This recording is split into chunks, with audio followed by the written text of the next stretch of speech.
What is up, Bantees? Do we have a very special episode for you today? I am one of your normal co-hosts, Haley McClenny, joined by my bestie number one.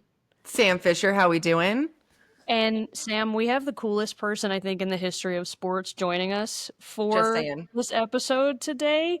So our special guest, you guys, is an Emmy award winning sports reporter. If you watch any sort of softball or any sort of women's sports in general, you have seen this legend and icon on screen. Ladies and gentlemen, friends of the podcast, please welcome Holly Rowe to Bands, Yay! Bits, and Banter. How are you doing, Hello. Holly? I'm so excited. I'm a little offended. I'm not bestie number one, but I understand. I only see you for small periods of time during softball Yes. season, so I'm gonna have to be okay with that. But Bestie hi. 1A. I'll make you Bestie 1A. I love How's it. I But that? love A, it. 1A. dig.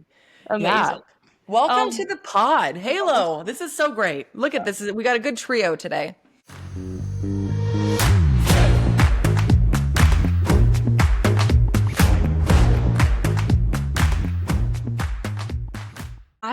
so obviously there's a lot going on in the softball world right now.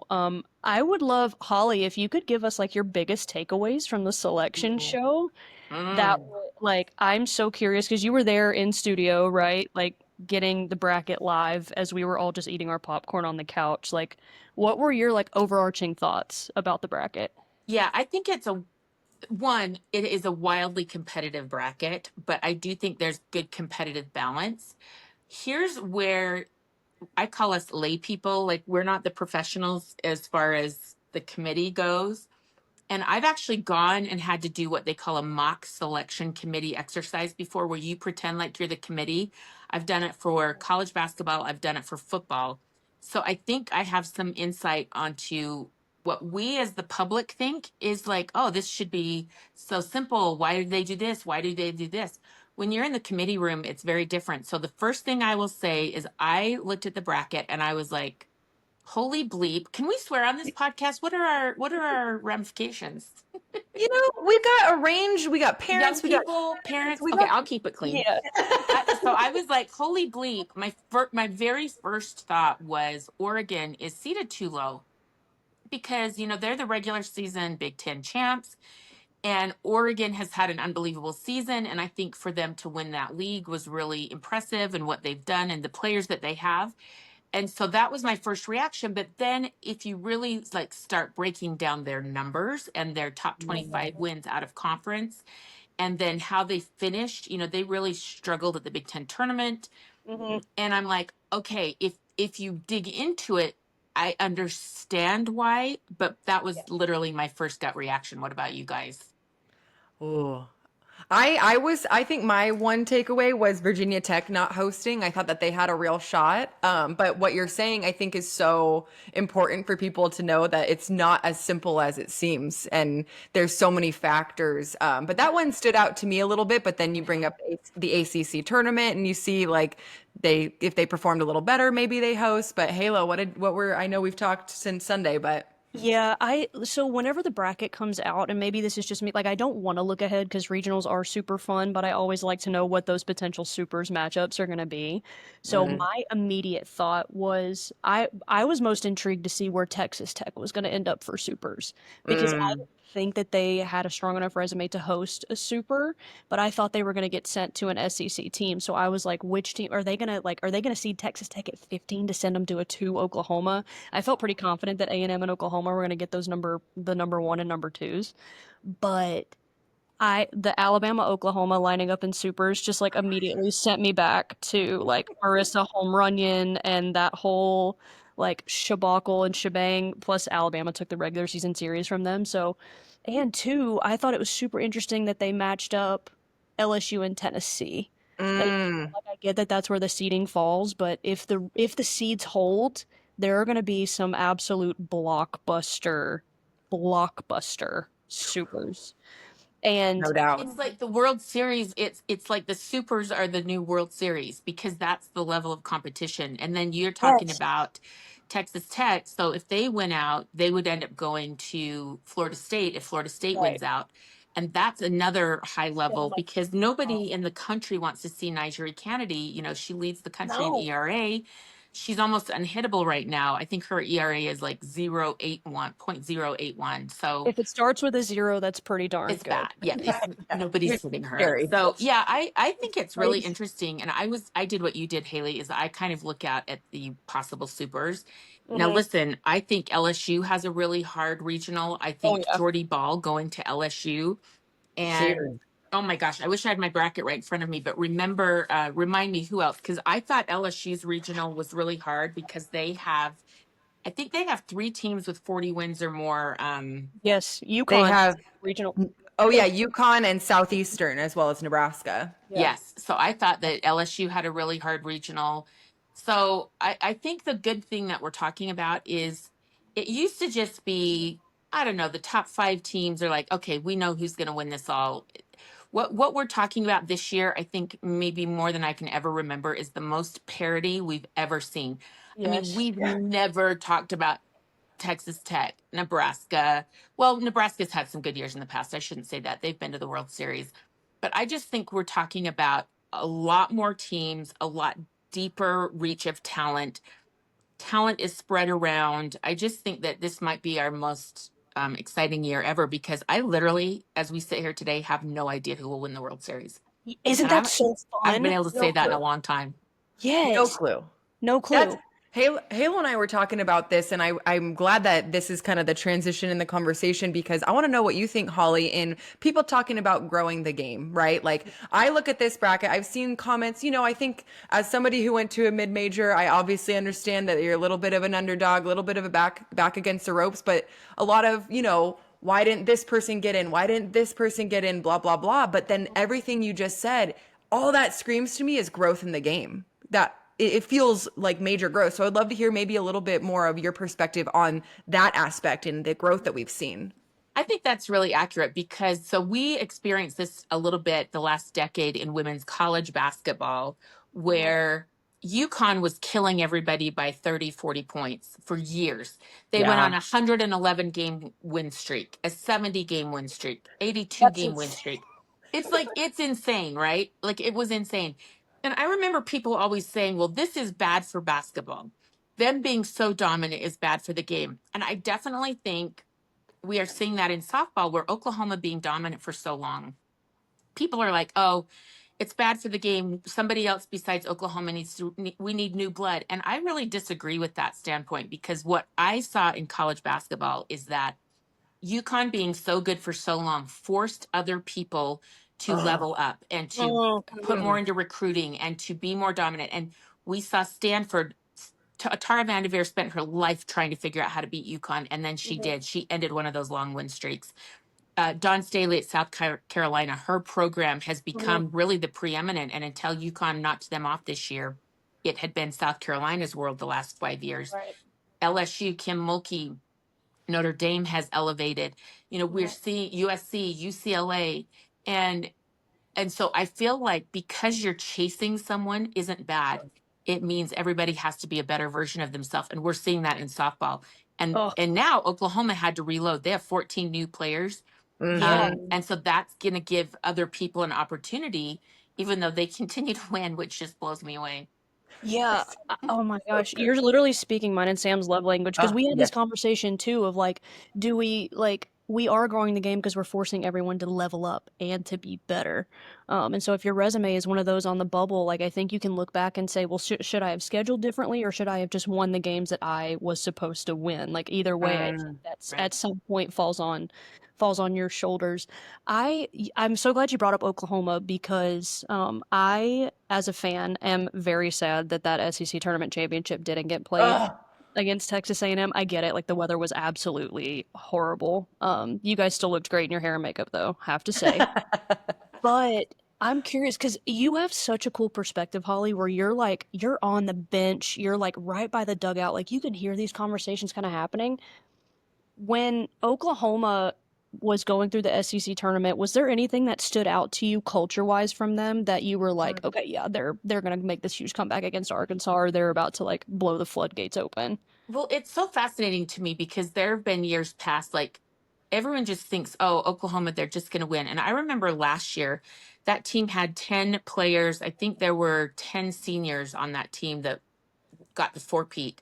I don't know that there's ever been a harder season on a team because the expectations that Oklahoma is dealing with are outrageous. If you spend 2 seconds going on a deep dive on social media, I'd like to just chastise fans quickly for a moment. Yeah. Fans are really, really hard on these young women. It makes me crazy because like social media is crazy with Wild. Oklahoma softball. If you Yes. want a little deep dive on that. So number one, those women are dealing with a lot of expectations. And I think last year getting that four-peat was brutal on the psychological and mental health of those young women. But they did it and they won. Mhm. So this year I'm like, oh, well, they're gonna have all these growing pains. And they did. You know, they lost more games than they've lost probably in 4 years combined. I Mhm. think they lost 7 games. But there's just this unshakable belief that Patty Gasso and her staff seem to have of like we've put in the work and so the results are going to happen. So they're down 6-1 to Arkansas in the semifinal. And I literally get on my microphone. I have this little button on my microphone that's called talk back where I can talk to the truck. And I Mhm. say, when was the last time OU was run ruled? Because I'm like, you know, Arkansas's got Bree Yeah. Ellis. The bases are loaded. Like Yeah. she's This could about to happen get in another one grand state. slam and this is going to be a run rule. And that never happens to Oklahoma. And then sure enough, the Sooners come back and they hit six runs by a home run ball, and Mhm. then a freshman has a walk off to win the game. It was one of the craziest games I've seen in a long time. Yeah. Kind of the collapse of Arkansas and the rise of Oklahoma in that game, but what they're doing is hard and reloading is hard, and Yeah. I'm fascinated by their culture, like you said, Haley. Like I think there's some teams that have had really good cultures for a long time, and it's hard to do. You know, Alabama, I would have said Alabama had a great culture for the longest time. Then we saw them hit some bumps in the road, you know, after Mhm. Montana Fouts, that there were a lot of people that transferred out, and that was shocking Yeah. to me. So Yeah. nobody's culture is bulletproof, but I think Oklahoma's got a pretty good one. Yeah. Do you find it's like, can you compare it to like a Geno and Yukon? Like, are there Mm. Yeah. similarities that you see with those two? Yeah, it's really funny you say that because Patty Gasso actually studies Gino Oriema. And I remember, gosh, Oh. this was Sydney Romero's maybe junior year. I went down to watch them play at a tournament in California, and Patty had me talk to the team because I was right in the middle of basketball season and covering UConn. I think that's when Brianna Stewart was playing at UConn. And so she wanted Yeah. me to teach her team, what do I see with UConn? And it's the little things of, and it's like, I always liken it to an impressionist painting, like a Claude Monet painting, where the whole painting looks like a masterpiece, but if you get up and look at it close, it's little dots of paint. So I would say, how do you close out on a three? How do your feet move trying to get over a screen? You know, in softball, it was like, how do you how do you run to first base? You know, like, are you running through first base? How hard are you running? How hard are you charging a ball as shortstop? Like all these little habits that you build through the course of the year is what makes you great. And Oklahoma actually studied UConn to do that, and now they're trying to do the same thing because your habits define who you are, and so the Oh, habits have to be the most beautiful part of the masterpiece.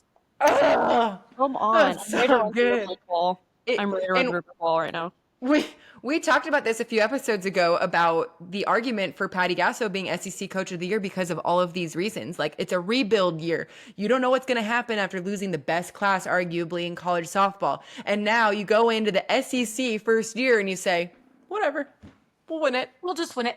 And they have 14 new players. They have 14. 6 new position players who had never played with each other before. They have 14 new kids that have never put on an Oklahoma jersey before. I don't think we've ever seen anything really like this, like the level of turnover and then the level of result despite the turnover. Mhm. It's, you know, like I'm not trying to gas them up too much because people are like, all right, we get it. Oklahoma's good, whatever. But I do think that because they've been good, maybe sometimes it's easy to skate over their accomplishments. What they're doing is not normal and easy or natural. It's really Sure. hard. And in the portal era, we Halo and I have talked about it a lot where it's like sometimes the fall is not enough time to get you ready for February, to start to include that cohesion, that camaraderie as a team. And you look at this Oklahoma team and you're like, 14 new players? I don't know. They look like they've been playing together for a while, So they've taken that short window of time to get onto the field and to work out all those kinks and all that, all the things you need. Like it's a great example of position players not playing together. Like you got to know each other as what is she going to do when I do this and all that kind of stuff. So they've found the formula and it's really impressive. It really is. Yeah, Oh, Haley, I'll put this on you because so we were doing a story this last weekend about Kendra Falby from the center fielder from Florida. She makes all these incredible plays at the wall. Like I nicknamed her Kendra Walby, and I just think it's really cute and funny. So We're running with great. that. feel free That's to great. run with that because I love it. But like her, so I was talking to their position coach, and he was like her exact her exact starting point or 0 point where she sets up is different than other people because she's a little further in because Mhm. she's so good with her footwork going back to Good. the wall. She Mhm. can set up at a little bit different place. Her two cohorts on right field and left field, they're a little different. So they base their setup off where she is, but because she's unusual, they have to be unusual. So like Mm, I'm like, there are so many little details that go into everything that we just take for granted yeah. of like where are you setting up, what is your footwork turning back, if you're at shortstop, where is your first step taking you and how good are you with your shoulders and your feet turned. There are all these little things that you don't know about each Mhm. other, and then you got to figure it out in the middle of the season. The pipeline to the women's national team. HPP has helped me find a new identity in like who I am as a player. It's helped show how hard work pays off, and it's really got me excited for the future of our game, the future for me, the future for my fellow athletes, and for what I strive to do in the future in college and then potentially with USA softball in the future. Yeah. And that's what fans don't understand, I think, too, is like all of Hmm. these little nuances. Like you see a ball going off the wall, but you don't see like why we were positioned the way that we were positioned. Like we always talked about in the outfield with Team USA and even a little bit at Athletes Unlimited too, is like the outfielders are positioned based off of each other's ranges, but you only know each other's ranges by getting those reps and reps and reps and reps. Hmm. And in the portal era, I think that's really, really difficult to do. I mean, you have some kids coming in, transferring in the spring, like getting like just ready to go. It's not just plug and play. It's not plug and play. Um, Like think about that. Like I have to know when you're running for a ball in the outfield, she can get there, or I have to know she can't get there, so I have to get there, and we're going to be communicating because I know her range, I know how she moves. Like I have to know my teammates so intimately of how she can operate so that I can operate well next to her. So I just think it's fascinating. yeah, it's so The cool. intricacies are crazy, especially because talking about these things, it's when you can't see somebody else, and I think that translates probably a lot to basketball as well, where you're like, I know where everybody is on the court, on the field, and I don't need to see it. Like that is true cohesion. My goodness, like, and it takes practice. It takes practice, or it takes a little bit of fate. You know what I mean? It takes Right, a Yeah, little right. bit of the gods helping you out a little A bit. little bit of everything.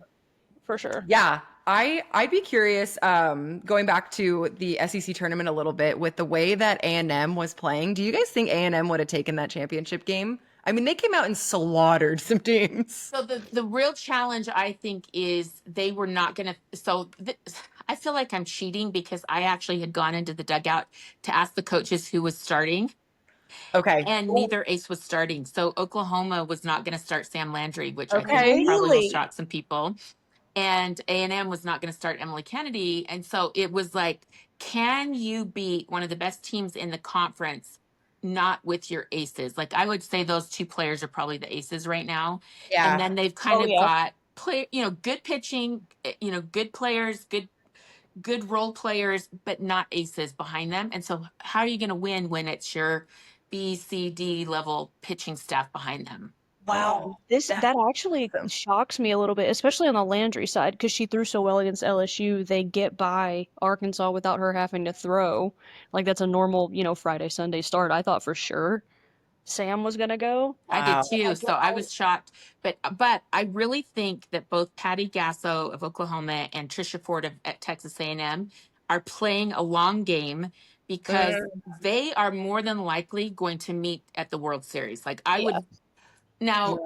Oklahoma has a challenging path. I don't think I would be shocked if they don't get to the World Series, but I think they can get to the World Series. Mhm. And I think Trisha Ford was like, I don't want to show them Emily Kennedy. And I think Patty was like, I don't want to show A&M Sam Landry. Landry. You know, like there's some cat and mouse and chess pieces happening in the SEC tournament of we got to plan for postseason. Like, what are we going to face next? Yeah. That's No, so real. that's so true. I think we talked I about had that my last popcorn week. ready on the couch for that game. Oh Either my way. gosh. Sit me down with a Diet Coke and some popcorn and we're gonna see what's gonna happen. But Seriously. it's interesting because I thought Hale and I have talked about this a little bit where it's like, do you play the long game or do you play to win this tournament? Do you know, we're seeing how important some of this play is in seeding and in where you're going. But Tennessee, I thought Tennessee showed up, lost to Arkansas by quite a bit, and then they went home. And you sit and you wonder, you're like, are they fine with that? Like, are they cool with it? Because they're like, well, we save our players.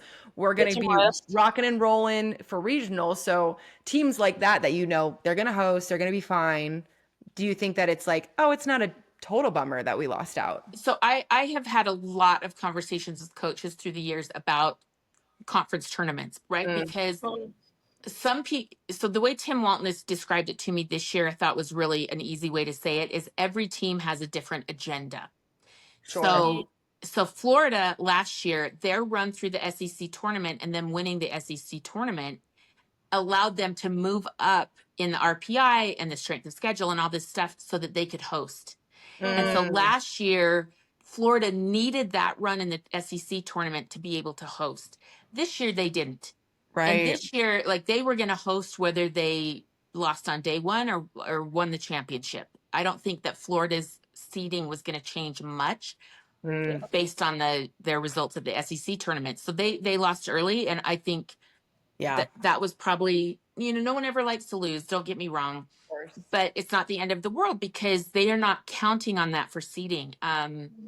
A team like, you know, Missouri had to win the SEC tournament for them to even get into the NCAA. So their agenda is very different. Ole Miss beating Florida and then going toe to toe with Texas, I think really put them on the map for a lot of people. And I think it improved their seeding a little bit. So everybody has a little bit of a different agenda and what they need to get done with their schedule and their RPI and strength of schedule. Yeah, just keeps going back to the intricacies of it all. The whole thing is just so, it's like, my goodness, talk about layers. Right. But who do you guys think has the toughest road to OKC? Do you think anybody stands out in particular? I think Tennessee's region's hard. And Tennessee, then if they're regional, too. then if their super ends up to be, so listen, their super can end up either LSU or Geordie Ball. That's so true. Yeah. So like, that's not great, right? No. I think their road is hard. And then I also think Florida State's road is hard. They have a pretty competitive regional, and then they might get Nigeria. I think that will be hard. Yeah. Yeah. I agree. And then honestly, so this is another funny, you know, like everybody's got to win, of course, but I'm like plotting it out towards the World Series. So I'm like, well, if Oklahoma beats Alabama and Nebraska gets through, Geordie Ball could possibly pitch against Oklahoma at the day one of the World Series. And I was like, oh my gosh, need drama. This is what we live now everybody has to win. And I haven't seen Nebraska play in person this year. So I don't have a good feel for how good they are around Geordie. I did look up, you know, I look at all their stats, and I think they have 4 hitters that are above 360 in the lineup, hitting 360 or better. So it's not just all Geordie. They've got some good hitters that are supporting her. So I'm kind of intrigued. I don't know how good they are. That's going to be a big question. Yeah. And gosh, Geordie, speaking of Big Ten player and pitcher of the year, never done before. That's insane. So deserved. I mean, my goodness, what a stud.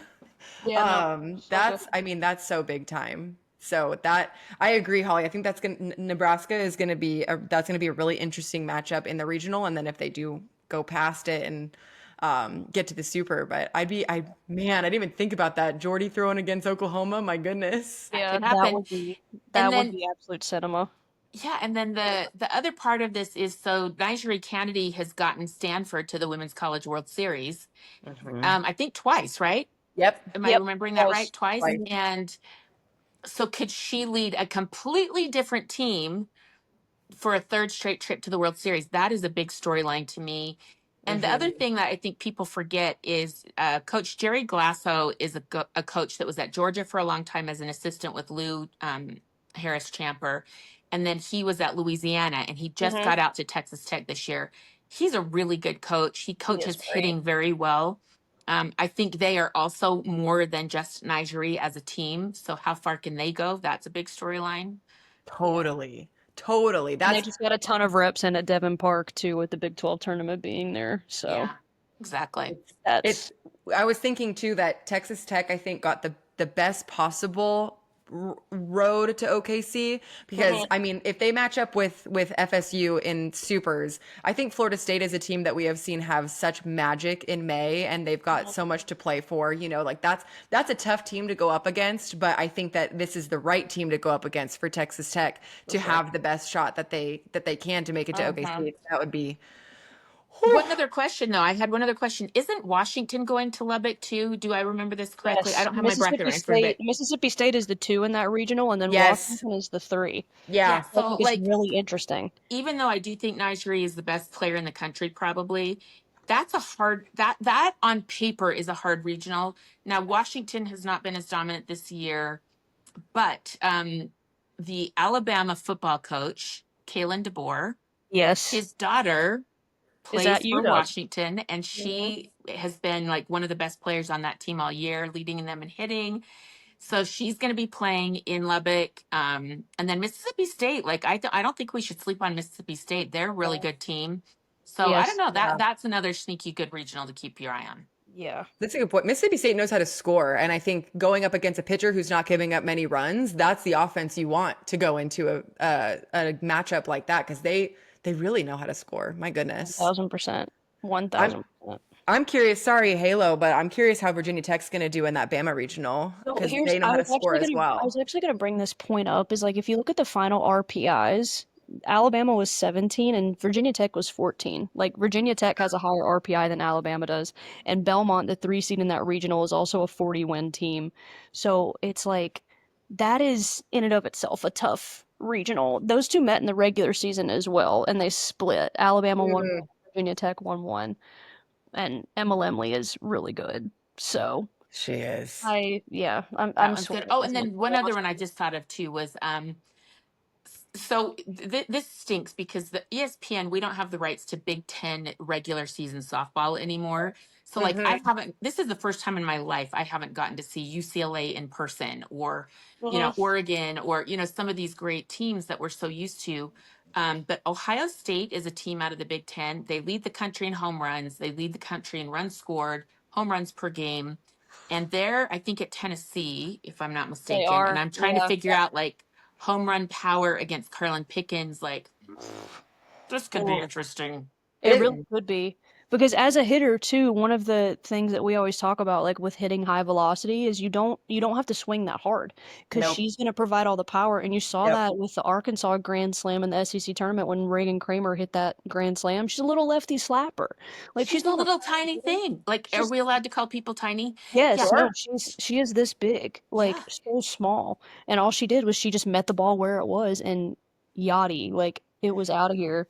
So I am very that's a good like offensive and defensive matchup, I think, Hmm. just That's a from good because point. Carlin Pickens she is so good.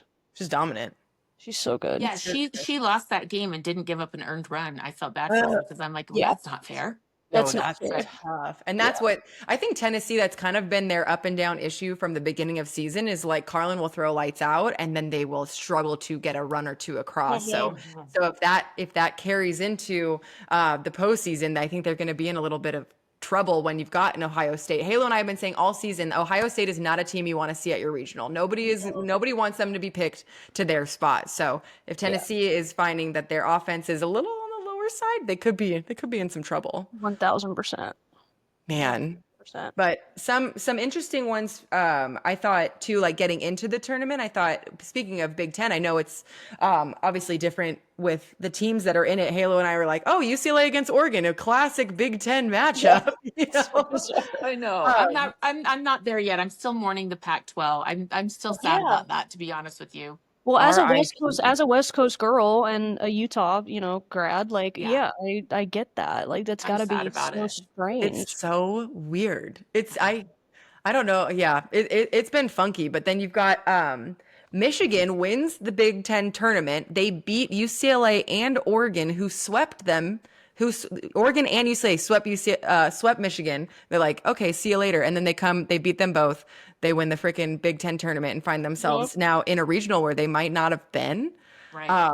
And you've got Northwestern in a regional now who might not have been, but they took a series from UCLA in the Big Ten. So it's so many things, like you said, Holly, like the way that these things work and the wins and the top 25 and the losses, all these different things that go into it. And you see teams who are like, please, please, please, and a couple of wins put them across into the That postseason. was it. Yeah, I think there were we talked to the committee chair, Kurt McGuffin, who, by the way, is just Yeah. phenomenal. He's one of my, like, sometimes you do these selection show interviews and you're like, okay, that's a lot of really not boring, but just like, Bland. bland Yeah. information. He's Yep. like, bada bam, boom, boom, cha cha cha. And I'm like, oh my gosh, he's one of my favorite committee chair interviews because he gives you all the deets. And so he Awesome. gave us the last 4 in, and 3 of them were Big Ten teams. Yep. So I think that's really interesting. So Indiana, Northwestern, and I'm going to forget the other 2, maybe Washington and Was Mhm. Michigan? no, it wasn't Michigan. Because Michigan was the Michigan were was the ended up being the AQ, yeah. AQ. But it Oh, was that's three right. three That's of the right. 4 were Big Ten. I'm forgetting who right. the 4th one was. But anyway, the Big Ten is fascinating because they just have some challenges of, like, Purdue, for example. I thought Purdue was a team that could have made a really good case to get in, but they Sure. had to play on the road for the first 3 weeks of the season, and then they had Hard, some yeah. key injuries late. And like there's a few teams from the Big Ten that had a case that they could have gotten in, but that was tough. That was a tough call. Do you think that conference realignment, like in strength of schedule, is going to be a big part of like these Yes. discussions moving forward? Yeah, because I would say nationally, if you're watching the selection show, I can see how everyone who's not an SEC softball fan was angry. I was going to say pissed. I didn't know if that was right. It's okay. Piss is They're cool. pissed off. Because, like, I can see why people are like, oh my gosh, we're so sick of the SEC, because now that Oklahoma and Texas are in the SEC, It's insane. that gives that conference such incredible RPI, strength of schedule power, because you took the 2 best teams out of the Big 12 for the last decade, and now they're in the SEC. And so that there's a reason it's not going to be fair moving forward, because that conference is loaded with softball, talent. Yeah. So people are just going to have to deal with it. It's just the state of the world right now. The ACC, it's the same situation. Totally. Big Ten, it's just the state of the world. And, the Big 12, Texas Tech wins the Big 12 tournament championship, and they would have never been in that position because they could never get past Oklahoma or Texas, so it's just there's a real flux of who can do what right now. That's so interesting. I'm really interested to see the mid-major, like how the mid-majors adjust and scheduling like really tough non-conference schedules to try to boost that RPI, because it's a delicate art, right, of balancing like, well, I need to get to this amount of wins, but I also need to get to this amount of RPI. Like it's a formula. Intricate process. Yeah. I do think the committee, not to interrupt you, Sam, but the committee, I think the message, if I was a coach and I was an AD and scheduling, I think what I learned, especially for some of the Big Ten schools like Oregon, UCLA, is your non-conference strength of schedule has to improve, because now your conference, UCLA is so used to having a really good conference strength of schedule with the Pac-12. Yeah. They didn't get that this year with the Big Ten. So they're going to have to schedule different moving forward.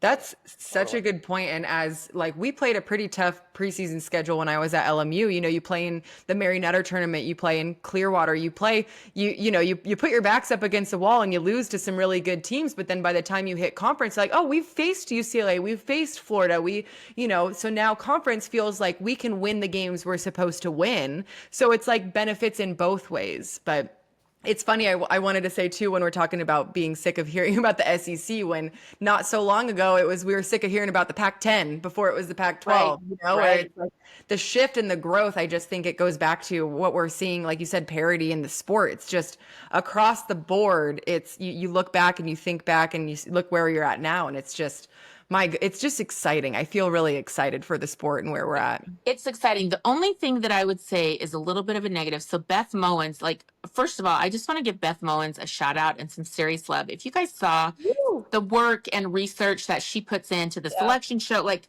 these are, I'm just, people are listening, but for those who might be viewing this, I'm putting up, these are her notes that she has compiled on every single team, every single everything. Amazing. She's so cool, but she made a little map of the United States and she put dots on who is hosting.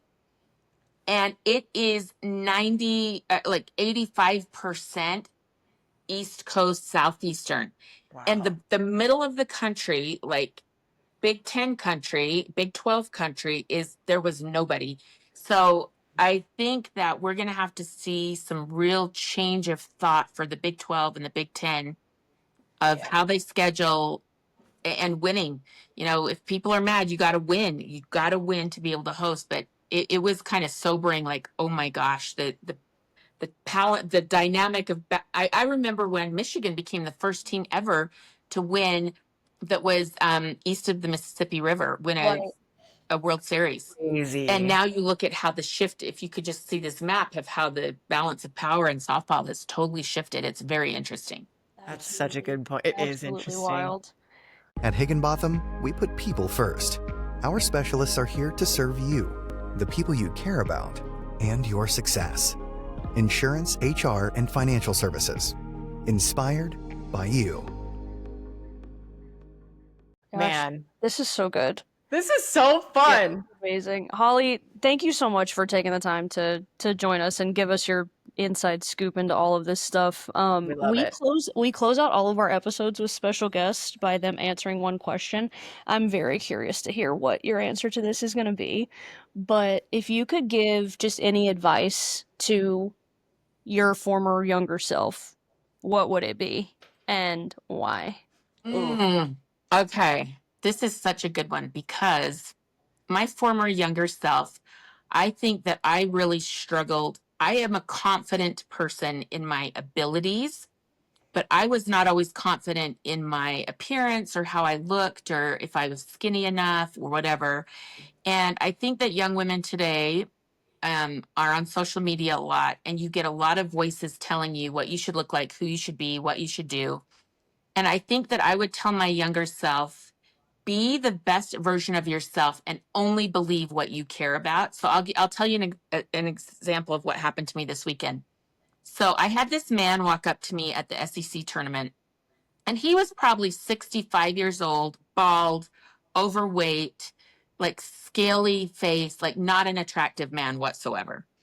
And this man walked up to me and he's like, "Oh, Holly Rowe, wow, you're so much more attractive in person than you are on TV." Sir. I think he said, "You're way more attractive in person than you are on TV." What? And I just looked at him and I said, "Thank you." And he's like, and I think he could see I was taken aback by the comment. Of course. And then I said, that was actually quite rude, sir. And he backpedals and he's like, "Well, you're attractive on TV too, but blah, blah, blah." And I said to him, and I was so rude, and this is not like me. You guys know my personality. Like, I'm not usually rude.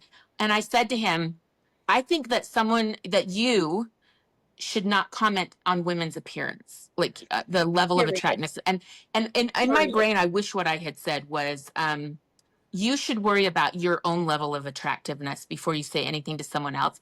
So anyway, that's a long way to say young people are getting bashed on social media for everything these days. Yeah. And I just want you to realize it's probably a 65-year-old gross, scaly, bald, fat man who is unhappy with himself in his own life. So don't give them power over you or your mental health. Period. Period. Mic Like, drop. Mic drop. don't give other people your power. Keep your power for yourself. And I would, my older self, I wish I had said to him, something ruder, but I'm glad I did stand up for myself a little bit. Like, sir, don't comment about women's appearance.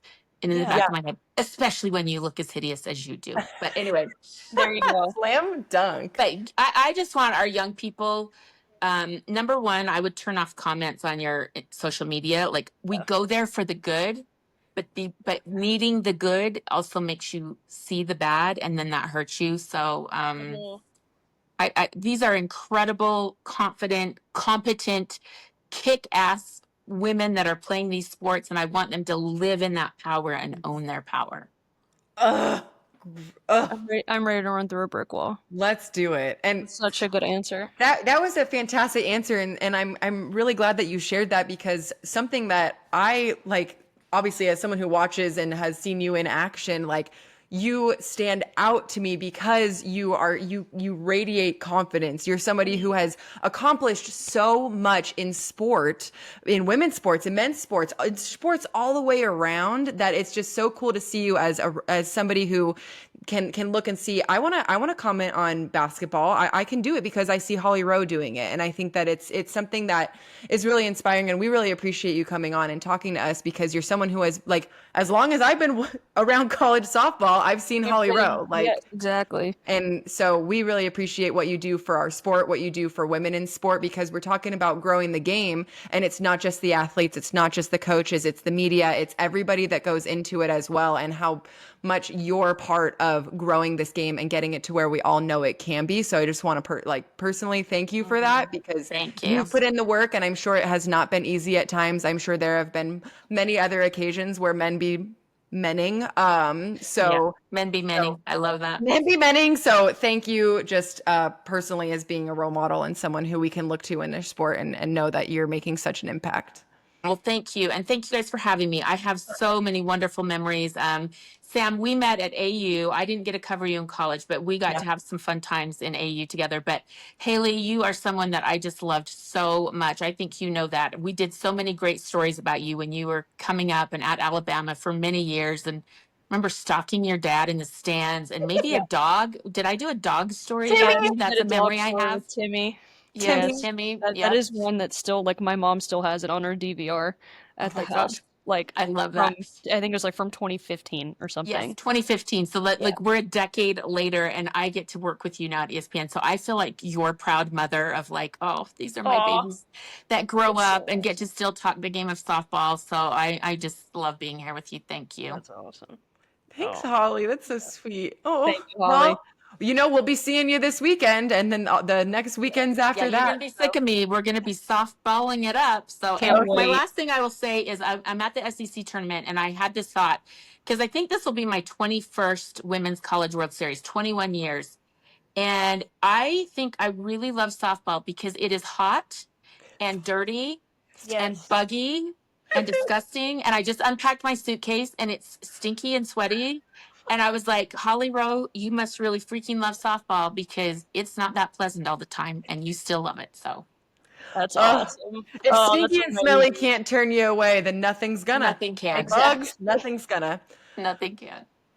All right, Banties, thanks for listening. We love you so much, and go watch some mayhem.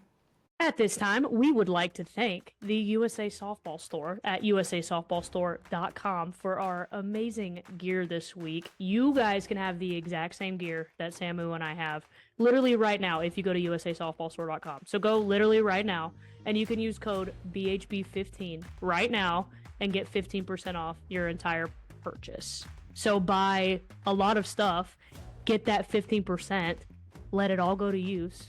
usasoftballstore.com. Again, that code is BHB15.